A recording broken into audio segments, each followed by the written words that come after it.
Hello students, today we start with quotients group. So what is a quotient group? Let us first define.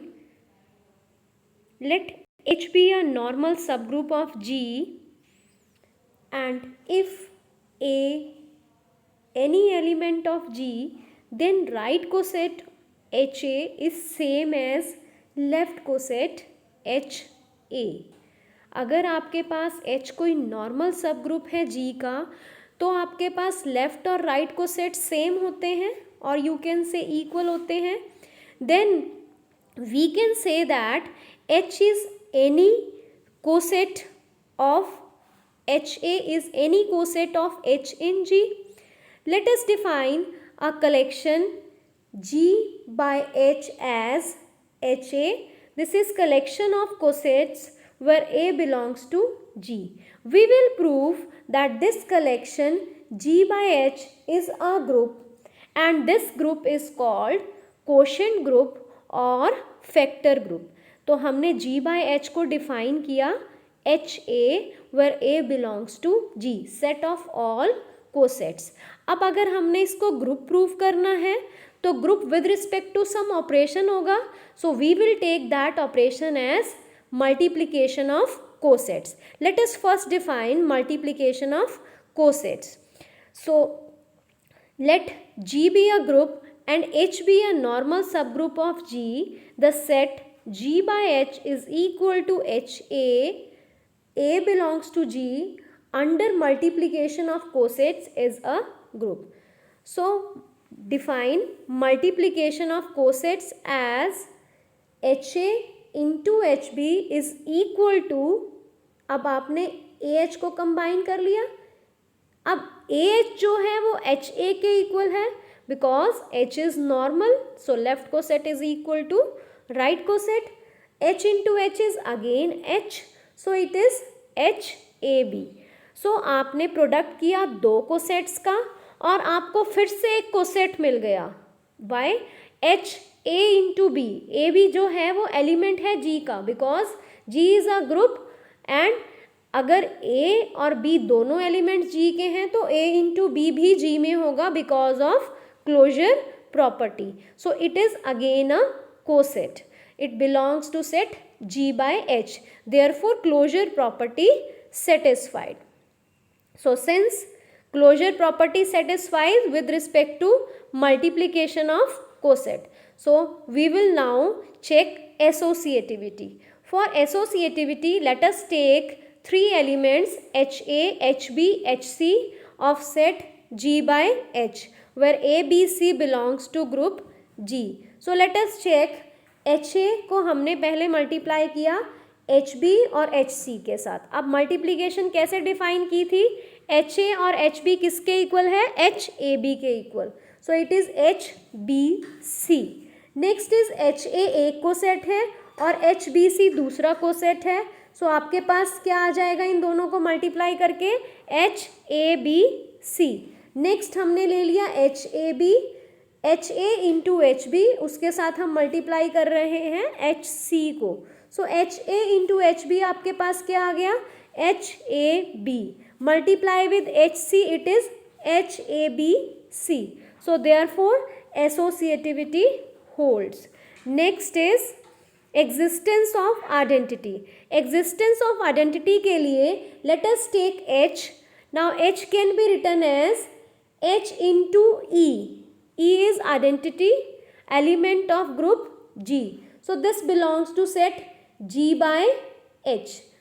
Next is अगर हम अब हमारे पास कोई हम element ले लेते हैं G by H का और उसको HE से मल्टीप्लाई करें और वो सेम आ जाए तो आपके पास H into E और यू कैन से H will become the identity of group G by H.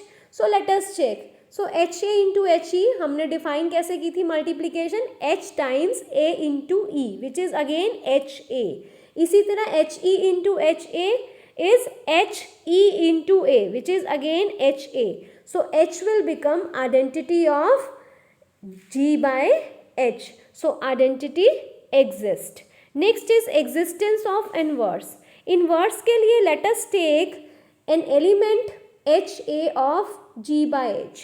तो हमने एक कोसेट ले लिया, ए किसका एलिमेंट है, जी का, G is group, therefore a inverse also belongs to G. So हम एक कोसेट बना सकते हैं एच ए इनवर्स। अब अगर एच ए इनवर्स एक कोसेट है तो वो कौन से सेट का एलिमेंट हो गया, जी बाय एच का। Let us multiply H A into H A inverse. So अगर हम एच ए और एच ए इनवर्स को मल्टीप्लाई करें, और मल्टीप्लिकेशन ऑफ कोसेट हमने कैसे डिफाइन किया था, H A into H B is always equal to H A into B. So it is H A into A inverse. A into A inverse is again identity, so H E will become only H. So आपके पास इसी तरह आपने H A inverse into H A multiply किया तो it is H A inverse into A which is again H into E, that is H. So आपके पास H A inverse क्या आ गया, inverse of any coset H A. So inverse exist. अब आपके पास ये जो सेट था G by H, this has become a group with respect to multiplication of coset, और इस ग्रुप को हमने नाम दे दिया कोशेंट ग्रुप या फिर फैक्टर ग्रुप। सो अब इस ग्रुप में किस तरह के एलिमेंट्स पड़े हुए हैं, G by H contain all cosets of H in G. Next is theorem 1, show that every quotient group of an abelian group is abelian। आपको एक abelian group दिया हुआ है and you have to prove that quotient group of abelian group is also abelian। अगर आपके पास G एक abelian group है और H उसका कोई भी सब ग्रुप हम ले लें तो H भी नॉर्मल होगा, because we know the subgroup of abelian group is always normal। तो G by H एक आपके पास क्या आ जाएगा, कोशेंट ग्रुप बन जाएगा। सो आपने जी बाय एच को प्रूव करना है अबीलियन। अब जी बाय एच में किस तरह के एलिमेंट होंगे, cosets of H in G. So let us take two elements A B belongs to G such that H A and H B belongs to G by H. H A into H B is always equal to H B into H A. So let us now calculate HA into HB. So HA into HB multiplication of two cosets is defined as HAB। अब G abelian है तो AB किसके equal होगा, BA के। So it is HBA। HBA is again written as HB into HA। So this proves that G by H is an abelian group। Next theorem is, if H is normal subgroup of G and A be any element of G is of order n। अगर आपके पास H एक normal subgroup है G का और A कोई भी element है G का जिसका ऑर्डर क्या होगा, n होगा, तो प्रूव करना है, prove that if order of HA is m then m divides n। so you have to prove m will divide n। So how will you prove? So proof of this is, let G be a group and A be any element of G such that order of A is n। Students, अगर order of A n है तो A to the power n क्या होगा, identity element of group G। So A to the power n can be written as H into E। A to the power n की जगह हम लिख सकते हैं E। So H A to the power n is H। और what is H? H is identity element of G by H, अभी हमने ऊपर डिस्कस किया था। So H next, but H A to the power n can be written as H A n times, और by multiplication of cosets हम इसको लिख सकते हैं H A into H A into H A up to n times.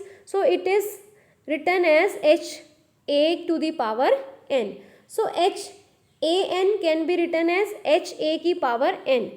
So which is, अब h a n क्या था, capital H के equal. So h a to the power n किसके इक्वल आ गया, कैपिटल H के, which is identity of G by H। It means जो order है H A का वो क्या करेगा, अब आपके पास क्या है, बट ऑर्डर आपको क्या गिवन है H A का, order of H A is m। ठीक है, order of H A is M, so therefore H to the power, but हमें क्या मिल गया, H to the power N, H A to the power N क्या है, identity of G, but order क्या है, M, so M is the least positive integer such that H A to the power M is identity, और आपको N एक और ऐसा integer मिल गया जो आपको क्या दे रहा है, H A to the power N is identity, तो m तो लीस्ट है, therefore m divides n, so if order, और हमने रिजल्ट कौन सा यूज किया, if order of a is m and then a to the power n is identity if and only if m divides n, या तो आप इस result से बोल सकते हो, या फिर जैसे मैंने आपको समझाया कि अगर आपके पास order of H A M है और m is the least positive integer such that order of some element to the power m is identity,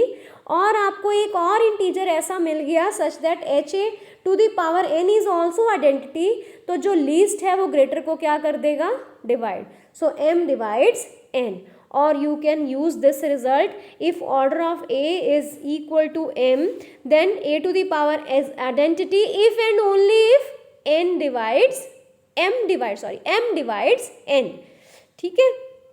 next theorem, prove that every quotient group of cyclic group is cyclic, so अब आपने prove करना है कि अगर आपके पास जी cyclic group है और उसका हम कोई भी क्वेश्चन ग्रुप बनाते हैं जी बाय एच, तो वो भी क्या होगा, साइक्लिक ही होगा।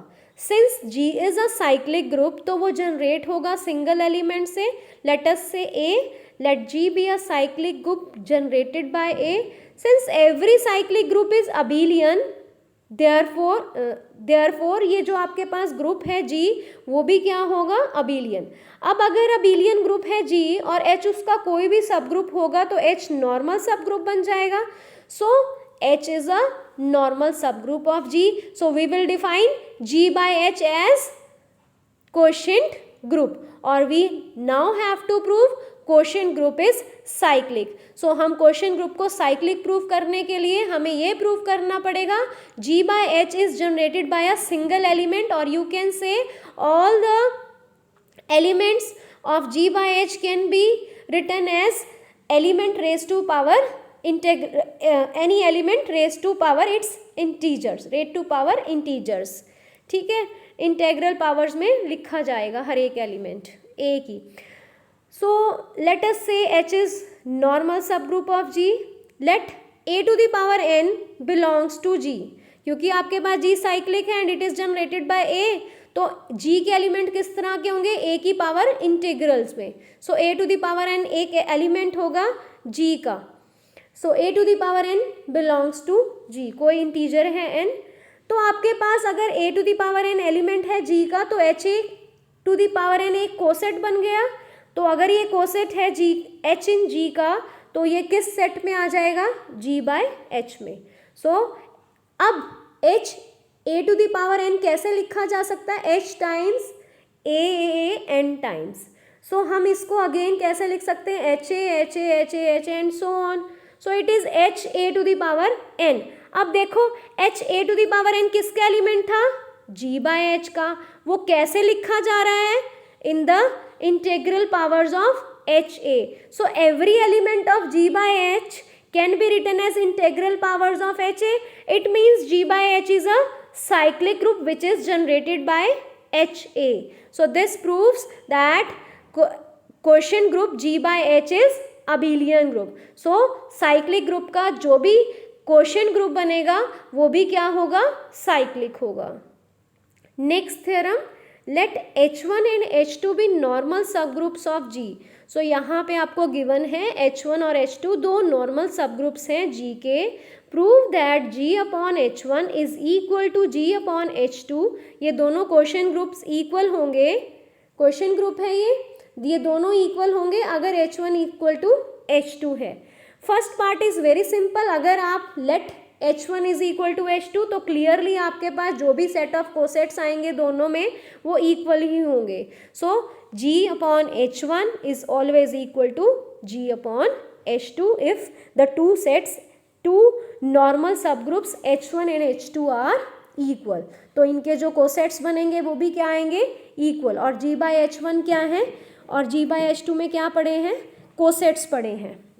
नेक्स्ट कन्वर्स पार्ट, अगर आपके पास G/H1 इक्वल है G/H2 के, इट मीन्स G/H1 में क्या पड़े हैं, कोसेट्स ऑफ सब ग्रुप H1 इन G, और G/H2 में क्या पड़े हुए हैं, it is set of all cosets of H2 in G। Since H1 हमेशा G/H1 में बिलोंग करेगा, कैसे, हम H1 इंटू E ले लें, E is element of G, so this belongs to, this coset belongs to G/H1, so ये coset हमेशा कहाँ पे होगा, G/H, ये कोसेट है, so it belongs to G/H1। अब क्योंकि H1 H1 always belongs to G/H1, और G/H1 किसके इक्वल है, G/H2 के, तो ये जो H1 है ये किस में चला जाएगा, G/H2 में चला जाएगा, क्लियर। इसी तरह आप कोई और कोसेट ले लोगे G/H1 का, और G/H1 किसके इक्वल है, G/H2 के, तो वो कोसेट भी वहाँ चला जाएगा। So we get H1 equal to some coset of H2 in G, clear. So H1 क्या होगा, किसी एक कोसेट के इक्वल हो जाएगा, जो किसका है, H1 is equal to some coset of H2 in G। और अगर ऐसा हो गया तो दो कोसेट या तो इक्वल होते हैं या फिर डिसजॉइंट होते हैं, बट आपके पास ये डिसजॉइंट तो है नहीं। क्यों ही डिसजॉइंट नहीं है, because H1 and H2 are normal sub group of D, और आइडेंटिटी एलिमेंट जो है वो उनकी क्या होगा, कॉमन एलिमेंट होगा। तो अगर आइडेंटिटी कॉमन एलिमेंट है दोनों का, तो आपके पास वो दोनों डिसजॉइंट तो हुए नहीं, तो क्या हुए, इक्वल हुए। Therefore H1 is always equal to H2। So this completes the proof of the theorem. So this completes all the theorems, basic theorem based on quotient group, along with definition and formation of quotient group. So thank you for watching the video. In the next video, I will cover some numericals on quotient group. Thank you for watching the video.